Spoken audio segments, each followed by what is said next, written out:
master en sociologie du développement et du changement social à l'Université Gaston Berger de Saint-Louis en 2015, Marie-Thérèse s'inscrit en thèse avec comme sujet l'économie verte dans la promotion de l'entrepreneuriat féminin au Sénégal, où elle a travaillé avec un collectif de femmes très engagées dans la protection de la réserve naturelle de Popenguine.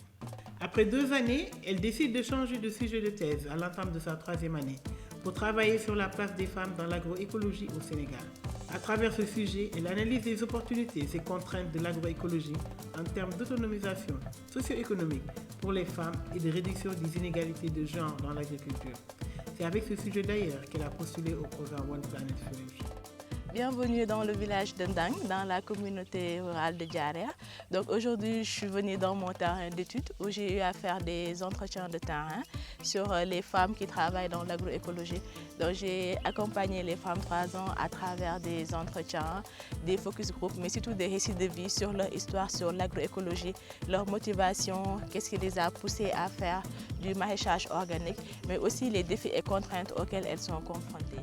Ce programme a permis aux différentes candidates, notamment Marie-Thérèse, d'être formées dans un processus à plusieurs compétences. Les formations dispensées par OWAD vraiment m'a permis en tant que jeune chercheur vraiment de pouvoir me situer dans ma recherche.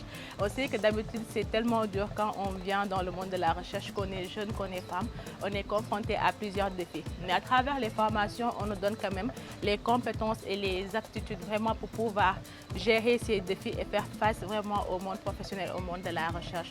Donc on a des séances de coaching, on a le mentorat, mais aussi on a les traîneurs qui nous suivent dans les différentes formations. Donc on peut avoir un appui, un soutien, mais surtout le partage d'expérience. Donc on gagne des autres chercheurs, mais aussi on gagne des mentors et des partages d'expérience.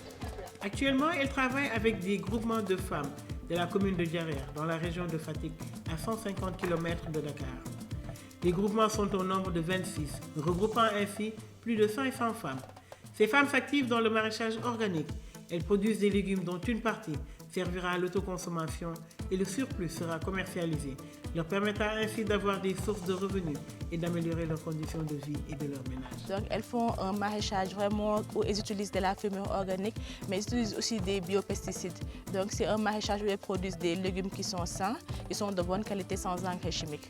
Le choix était guidé parce que c'était des femmes qui n'ont pas une activité fixe. Soit elles viennent en appui aux hommes pendant les travaux champêtres, ou par exemple elles s'activent dans le petit commerce. Alors elles ont vu que dans les autres villages, elles ont commencé l'expérience à faire du maraîchage organique. Elles se sont dit pourquoi pas, donc elles se sont lancées dedans et elles ont vu les résultats. Mais d'abord c'est une conviction qu'elles ont en elles qu'il faut vraiment produire autrement. Il faut vraiment produire sans engrais chimiques et elles ont compris la différence parce que c'est un village où les femmes n'ont pas accès à l'électricité. Donc quand elles achetaient des légumes, donc ça se gâtait très vite. Mais depuis qu'elles sont lancées dans le maraîchage organique, elles ont à leur disposition des légumes qui peuvent vraiment durer malgré qu'elles n'aient pas accès à l'électricité et malgré qu'elles ne peuvent pas conserver les légumes durant une longue période. Je peux dire que depuis la venue de Marie-Thérèse, nous avons observé une amélioration dans nos activités. Avant, nous n'avions pas d'activité génératrice de revenus fixes et rentables. Certaines femmes étaient vendeuses au marché et d'autres faisaient du petit commerce au niveau du village. Mais depuis que nous nous sommes lancés dans le maraîchage, nous produisons nous-mêmes nos légumes comme l'oignon, la salade, la tomate, la carotte et le navet. Aujourd'hui, chaque femme a gardé 2 sacs d'oignons chez elle qui pourront lui servir durant l'hivernage où le kilo d'oignon peut aller jusqu'à 600 ou 700 francs CFA. À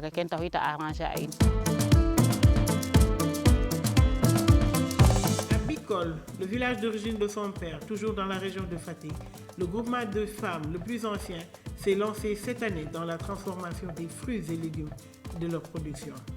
Ces femmes sont appuyées par l'ONG Caritas et 2 associations françaises. biñ ñëwee jàngal nañu lu bari loo xam ne xamuñu ko woon léegi xam nañ ko am na lu bari loo xam ne dafa doon yàqu ci suñu maraîchage bi dootul yàqu parce que tey tomate bi boo ko xoolee tomate bi bu ñoroon pan 2500 2000 dañ ko doon jaay léegi comme mën nañu transformer tomate xam nga loolu bu dematee ba pan 2000 wala 2500 dinañ ko mën a transformer def ko tomate bàyyi ko foofu du yàqu du def dara carotte bi ak navet bi même chose ak chou pommé bi loolu yëpp bokk na si bisaab bi danga doon jaay paan téeméer bu kii nga bisaab bu wow ak ni mu méttee dem witti ko xolli ko weer mu wow nga doog a dem jaay nga bëgg a jaay par téeméer ñaar téeméer mais tey boo ko transformé di nga ci am lu gën a lu ëpp loolu léegi daal ci transformation bi lenn dong moo ñu manqué mooy équipement bi mooy lan am na lu bari loo xam ne ñëwagul surtout machine bi nga gis ni mu taxaw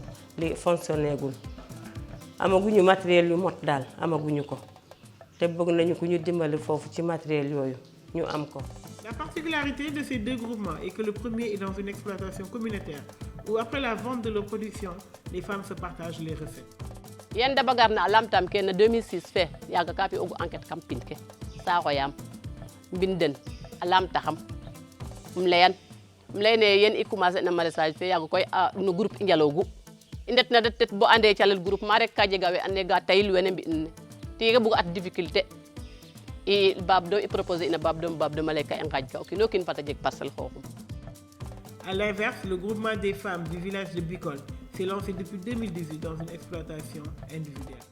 Yen imbi na parcelle xoxum i det ay kaga moj u yamo kino kin ko parlu atu no calel ke bo rafat anga o kino kin ko ga ogute na xoxof meta ref na yen i njala na individuel fe ten moƴu yen njala groupement fe yam ko de to gatu a kaye a bik soxla no ɓeef soxla pu bugona cungoga traité no korof ko jalanogu na xoxof ñefe a rek bo i njeg ke i njegna ndiki yen récolte uma première récolte a lamit axam fada jeg uma jeg am maga no première récolte no individuel fe no xidale i soog na mbi jeg am maga 6 sac jeg tomate es 14 paan fo salates jeg plan ɗik to jeg am ka fadna 50,000 ten yaag koy ande kaga o jegangan jafe-jafe no ɓefong wu refna xana waago fi'in surtout école fo fourniture fo lakas fo habillement fop ka i mbiyogun ten.